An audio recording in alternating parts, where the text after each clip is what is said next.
Hi, this is Ajay Anand and welcome to Social Science classes from excelup.com. In this video, you will be learning about water resources. I'll be talking about some important facts about water, then about regions of scarcity of water, then I'll be discussing the ways and means of water resource management, and at the end of the lesson I'll be talking about rainwater harvesting. Water appears to be in plenty on the earth because about 70% of the earth's surface is covered with water, but out of the total water on earth, 97.5% is available as saline water in oceans and seas. And you must be aware that saline water is not fit for human consumption. So this leaves just 2.5% as fresh water. Even out of this fresh water, about 70% is in the form of frozen water, that is in the form of ice in icebergs and glaciers. So we cannot use them. And about 30%, a little less than 30% of total fresh water is available as groundwater. And groundwater is the main source of drinking water for us. So now imagine from the total water on the earth, out of that just a minuscule portion is available for our usage.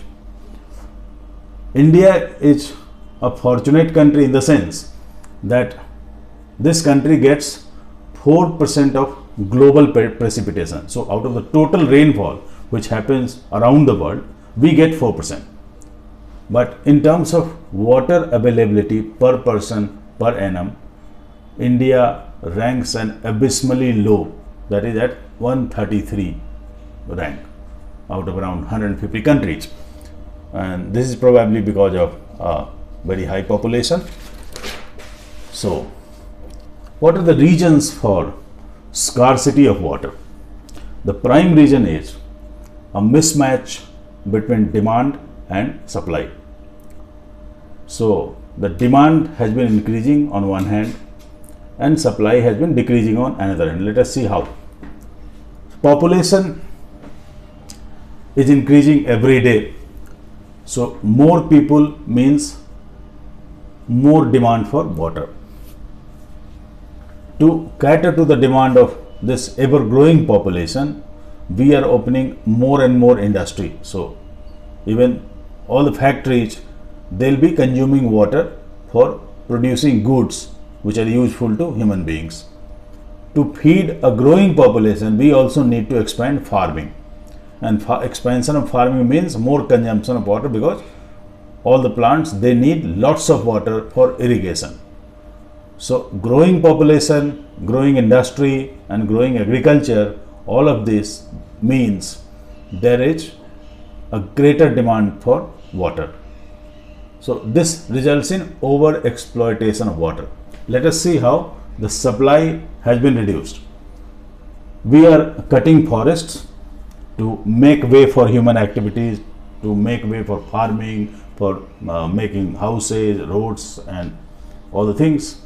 So more deforestation means the natural recharge process of groundwater aquifer is hampered, because what happens, the trees, they make the ground porous because they penetrate the ground with their roots.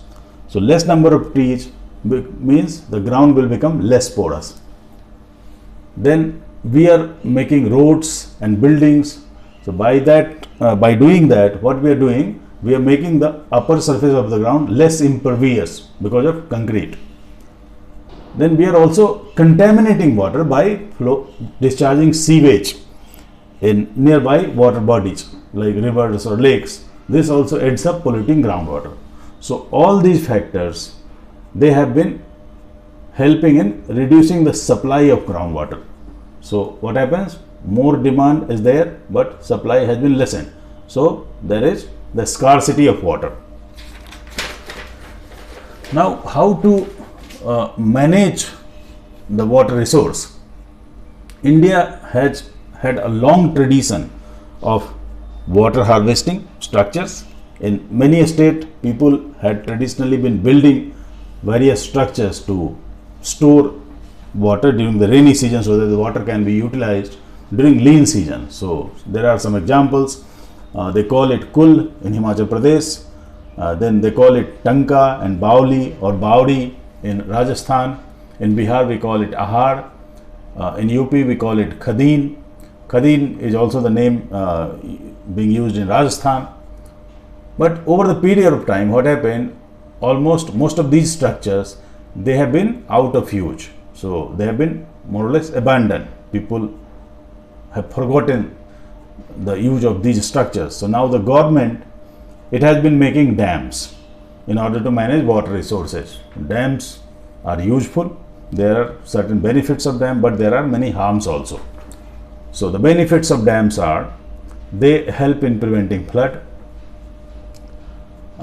Water from dam can be channelized through a network of canals to facilitate irrigation. So dams help in irrigation also. Dams are built to make electricity through hydel power plant. Then water from dam is also sent to various cities and towns as drinking water. So dams are highly useful, but there are many harms also. So construction of a dam, it results in large scale displacement of people. Then it also results in inundation of vegetation over a wide area. So what happens? The vegetation is destroyed. This results in loss of habitat for many animal and plant species, and ultimately all of this is highly detrimental to the environment. So dams are very bad in the long run. In the short run, they may be appearing to give benefits. So this is the reason nowadays many environmental activists, they have been starting protesting against the construction of dam. For example, the Narmada Bachao Andolan, that is one example which has been agitating against construction of dam at Narmada river. A better way will be to resort to rainwater harvesting, because rainwater harvesting is highly efficient, it is economical, and it can be scaled up to any need. So it can be built for a small house, it can be also built for a huge building like maybe a housing complex or a big office. This diagram, it shows a basic structure of the rainwater harvesting system. So this is a house and pipes are attached from the rooftop so that the rainwater which gets collected over the rooftop, it can be channelized through these pipes.